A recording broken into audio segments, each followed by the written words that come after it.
Saudara-saudari sekalian yang terkasih dan dikasihi Tuhan, kita berjumpa lagi dengan Renungan Harian Katolik Paroki Tomang, Gereja Katolik Maria Bunda Karmel, Selasa 14 Oktober 2025.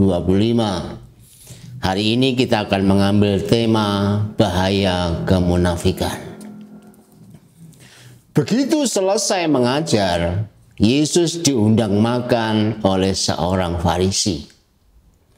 Rupanya Yesus telah capek benar di dalam mengajar orang banyak dan perutnya lapar. Sehingga ia bergegas menyambut undangan makan itu dengan gembira hati. Ia datang ke rumahnya dan duduk makan. Disinilah masalah muncul. Yesus dalam mengambil makan, ia tidak cuci tangan. Padahal ritual cuci tangan adalah penting dan wajib bagi orang Yahudi. Ritual ini bukan sekadar untuk kebersihan, tetapi juga simbol memurnikan diri dari roh jahat. Juga kalau tidak bisa dianggap najis. Karena tidak cuci tangan berarti Yesus melanggar Taurat. Ia masih ditempeli oleh roh jahat dan menjadikan tubuhnya najis. Mulailah mereka berkasak kusuk tentang Yesus sebagai seorang nabi dan guru, tetapi ia menajiskan dirinya. Dalam konteks yang seperti ini, saya ingin mengajak Anda memaknainya dalam 3 bagian ini. Yang pertama, undangan jebakan.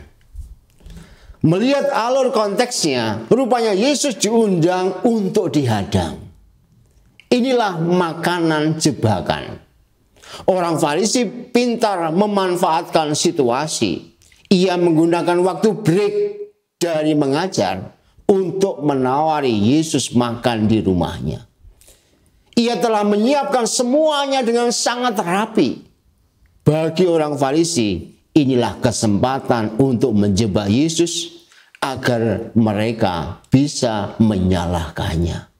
Barangkali kendi atau cuci tangan yang mestinya disediakan supaya Yesus bisa cuci tangan atau cuci kaki, itu disingkirkan karena tidak ada di situ diungkapkan. Akibatnya, Yesus terpaksa langsung makan tanpa cuci tangan. Sebelum masuk, Yesus juga tidak cuci kaki terlebih dahulu. Apakah Yesus tidak tahu jebakan orang Farisi ini? Apakah Yesus begitu kelaparan dan karena makanannya sangat enak, lantas ia lupa cuci tangan? Yesus justru memaknai peristiwa ini sebagai bahan pengajaran untuk memperbaiki hati orang-orang di depannya. Buktinya Yesus kemudian lantang berkata, "Hai orang-orang Farisi, kalian membersihkan cawan dan pinggan bagian luar, tetapi bagian dalam penuh rampasan dan kejahatan." Ingat, Yesus diundang makan, tetapi saat itu juga ia mengkritik orang Farisi. Berarti Yesus tahu jebakan ini. Lalu apa yang kemudian kita maknai di situ? Kata-kata Yesus ini menunjukkan tentang bahaya kemunafikan yang akan berujung kepada kedurjanaan. Inilah cara setan yang begitu halus tetapi sangat mematikan. Ia membelokkan yang tampaknya rohani tetapi pelan-pelan menuju tindakan kejahatan yang keji. Orang sibuk menaati sebuah peraturan, tetapi justru melakukan penindasan. Orang memoles diri sehingga tampaknya saleh dan sopan, tetapi tidak peka akan kejahatan yang ditimbulkan. Hidup rohani yang tidak tulus terarah kepada Allah, tetapi terarah pada diri sendiri. Orang akan berada dalam bahaya kemunafikan. Yang kedua, kemunafikan sebagai kebodohan. Kemunafikan tidak hanya berbahaya bagi hidup rohani, tetapi juga sebuah kebodohan. Dengan nada retoris, Yesus menegur lagi orang Farisi yang mengundangnya makan itu. Hai orang bodoh, bukanlah yang menjadikan luar, juga Dia yang menjadikan di dalam. Yesus menunjukkan tentang Allah sebagai pemberi hukum, sekaligus juga sebagai Sang Pencipta. Allah menciptakan tubuh dan juga menciptakan jiwa. Dengan demikian, Allah mengharapkan manusia bisa menjaga keduanya, baik tubuh maupun jiwa.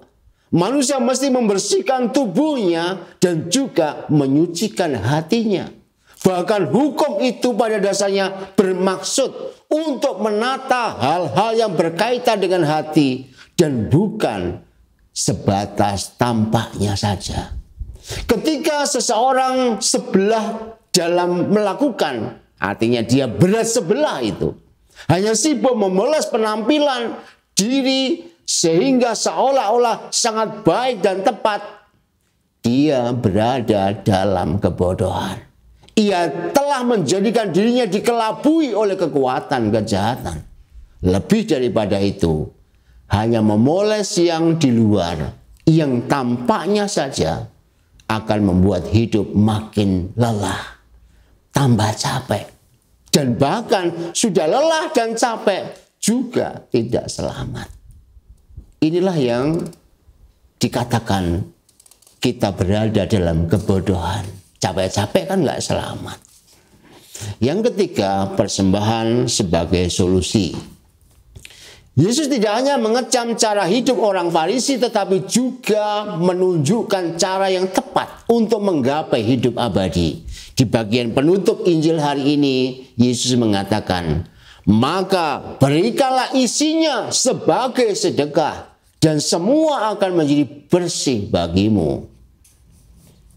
Yesus pada kesempatan ini sebenarnya mengambil rujukan dari kitab suci Perjanjian Lama. Misalnya kalau kita kutip dari Ulangan bab 26 ayat 12 dikatakan, apabila dalam tahun yang ketiga, tahun persembahan persepuluhan, engkau sudah selesai mengambil segala persembahan persepuluhan dari hasil tanahmu, maka haruslah engkau memberikannya kepada orang Levi, orang asing, anak yatim, dan para janda, supaya mereka dapat makan di dalam tempatmu dan menjadi kenyang. Jadi hidupnya tidak hanya berpikir tentang dirinya yang kenyang, tapi justru orang-orang yang dalam sengsara itu mengalami kekenyangan. Atau juga rujukan dari kitab Ayub bab 31 ayat 16-17 dikatakan demikian.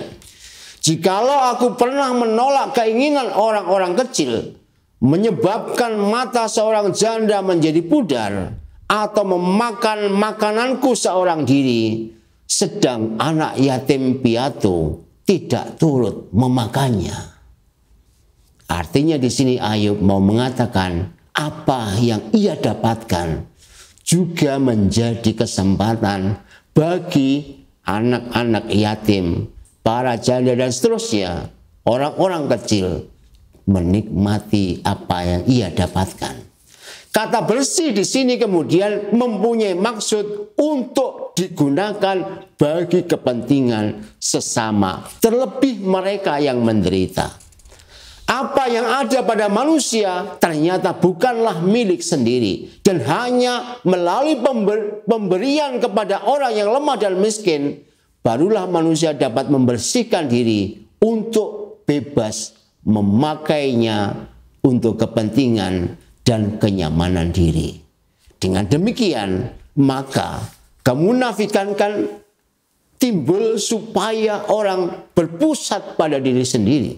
Tapi untuk mengatasinya, sekarang mulai membuka diri dan memberikan diri kepada sesama.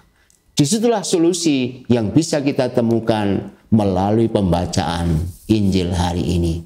Semoga melalui sabda ini, hari-hari Anda bisa ditelusuri dengan lebih baik. Tuhan memberkati kita.